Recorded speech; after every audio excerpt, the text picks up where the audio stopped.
Terbongkarnya penyamaran. Hingga pagi ia bangun. Ia bersikap biasa saja. Padahal malamnya ia sudah melakukan pekerjaan besar, membalas orang yang sudah melenyapkan kedua orang tuanya. Mata dibalas mata. Saat kamu menghilangkan nyawa orang lain, maka harus bersiap kehilangan nyawa sendiri. Saat pagi tiba, ia bersikap seolah-olah tidak terjadi apa-apa. Padahal malamnya ia dan Peter sudah melenyapkan orang yang sudah membuatnya menjadi yatim piatu. Ada rasa kepuasan dalam hati saat melihat sendiri bagaimana orang yang membunuh orang tuanya mati. Walau ia harus terluka, tetapi tak mengapa baginya. Ia tahu ayahnya seorang lelaki baik, walau ada seseorang yang mengatakan kalau ayahnya orang jahat. Itu juga yang ia ingin buktikan. Hanya kebaikan ayahnya sering disalahgunakan sebagian orang-orang yang mengenalnya. Ia juga melihat sendiri bagaimana Peter menghabisi Benny. Peter juga menghabisi Firman, orang yang menuduh ayahnya melakukan kecurangan dalam proyek kerjasama pembangunan jalan tahun lalu dan mengambil job proyek ayahnya. Melimpahkan semua kesalahan pada orang yang sudah meninggal sangat kejam. Apalagi bukti-buktinya sampai dipalsukan dan dibantu mantan karyawannya. Bendahara juga ingin menjual cetak biru gambar proyek milik ayahnya. Mereka semua mati. Kemarahan Jovita memuncak saat Leon menyebut Iwan orang jahat dan penipu, lelaki yang tidak punya perasaan. Leon bilang ayahnya pantas mendapat kematian yang tragis itu. Jovita ingin membuktikan pada Leon kalau ayahnya bukanlah seperti yang dituduhkan. Jovita duduk di kamarnya, menyeruput susu hangat, dan matanya menatap jauh ke arah laut. Luka di tangannya ia tutupi dengan baju lengan panjang. Di pikirannya saat ini, bagaimana caranya ia memburu Bokoi, otak yang menyuruh untuk menghabisi kedua orang tuanya. Satu hari, semua baik-baik saja. Hilangnya anak buahnya Bokoi belum terdengar ke telinga Leon. Jovita juga enggan bertemu dengannya. Setiap kali ia ingin bicara dengan Jovita, ia menolak. Alasannya kurang enak badan. Di sisi lain, Peter akhirnya mendapatkan dokumen milik Bokoi. Ia tidak ingin Jovita menunggu memberi kabar pada Biina kalau dokumennya sudah di tangan.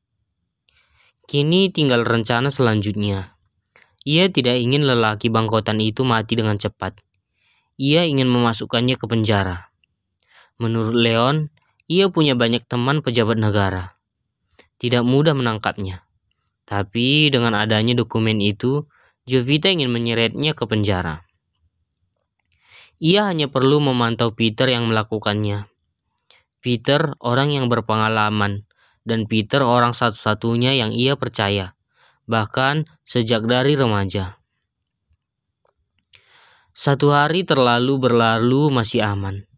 Namun besok harinya, saat Leon lagi makan siang, saat itu ia membaca sebuah koran berita terbaru. Kalau bos besar otak pembunuhan dari seorang kontraktor yang bernama Iwan Santoso atau pemilik PT Santosa Konstruksi adalah Bokoi. Ia sangat kaget, takut dengan keselamatan Jovita. Jovita, apa yang sudah kamu lakukan? Itu sama saja menggali kuburanmu. Padahal aku sudah memperingatkanmu, ujar Leon.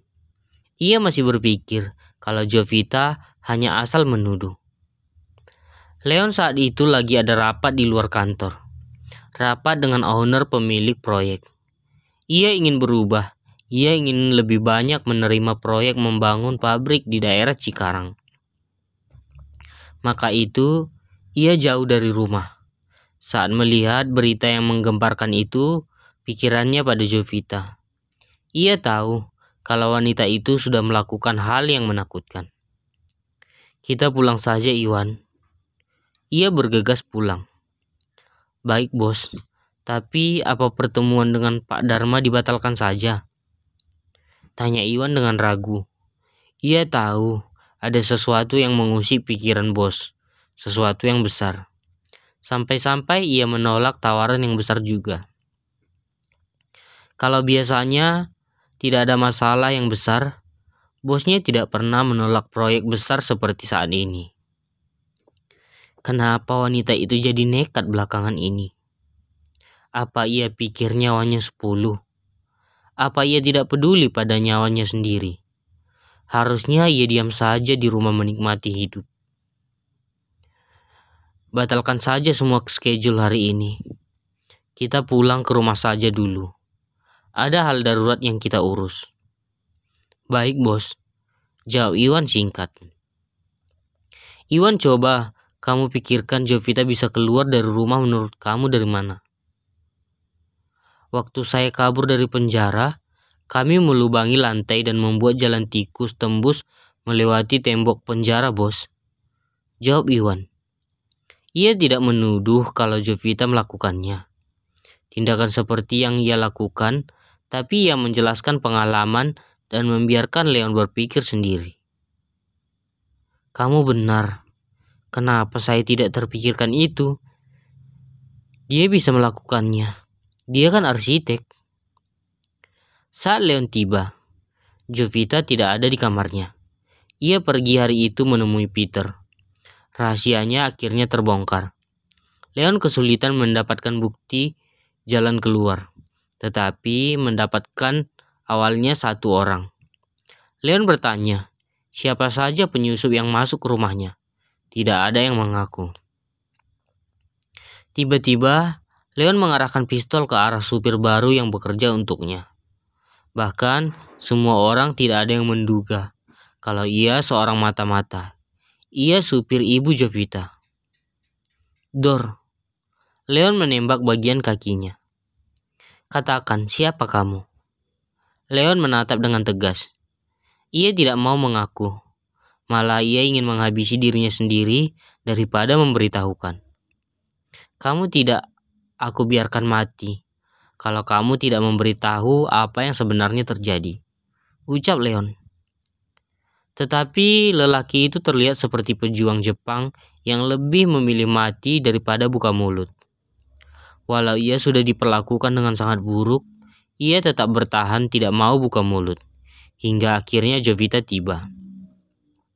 Lepaskan dia, ia om saya. Jovita berdiri tepat di antara mereka. Apa? Om kamu? Wajah Leon menegang. Kalau bos ingin bertanya, tanyakan pada saya. Kamu mengkhianati saya.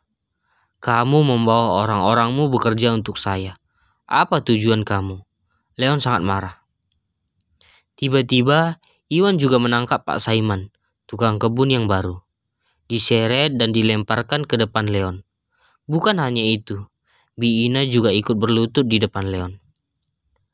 Apa selama ini mereka penyusup yang kamu bawa ke rumahku, Nona Hara? Saya sudah bilang kalau saya paling benci namanya pengkhianat. Leon menarik pistol dari pinggangnya dan diarahkan ke Pak Saiman. Tapi Jovita menghalanginya, menjadikan badannya jadi tameng. Kamu boleh melakukannya padaku. Saya yang menyuruh dan memaksa mereka semua, ucap Jovita tetap berdiri di depan semuanya. Kamu mau menguji saya? Kamu pikir saya tidak mau melakukannya? Hah? Suara Leon meninggi, tapi tiba-tiba Biatin menghalanginya dan melarang. Jangan lakukan itu, nak. Aku juga salah tembak saja, Bibi, ucap wanita tua itu menghalangi. Leon menurunkan pistolnya saat melihat Bu Atin menghalangi dengan tubuhnya, dan ia memasukkan lagi ke pinggangnya. Baiklah, tangkap mereka semua. Kamu sebagai gantinya. Ikut saya. Leon menyeret tangan Jovita, membawanya ke kamarnya. Diseret tangannya yang terluka. Ia menahan rasa sakit sampai berkeringat dingin. Hingga tiba di kamar Leon, melepaskan tangannya dengan kasar. Wanita itu meringkuk menahan rasa sakit. Sekarang katakan, apa rencanamu padaku? Apa kamu ingin membalasku? Tapi pundak Jovita naik turun membelakanginya, berjongkok, memeluk bagian lengannya yang terluka. Kamu tidak apa-apa, Jovita Hara? Leon membalikkan tubuhnya. Wanita cantik itu sudah pucat bagai mayat hidup.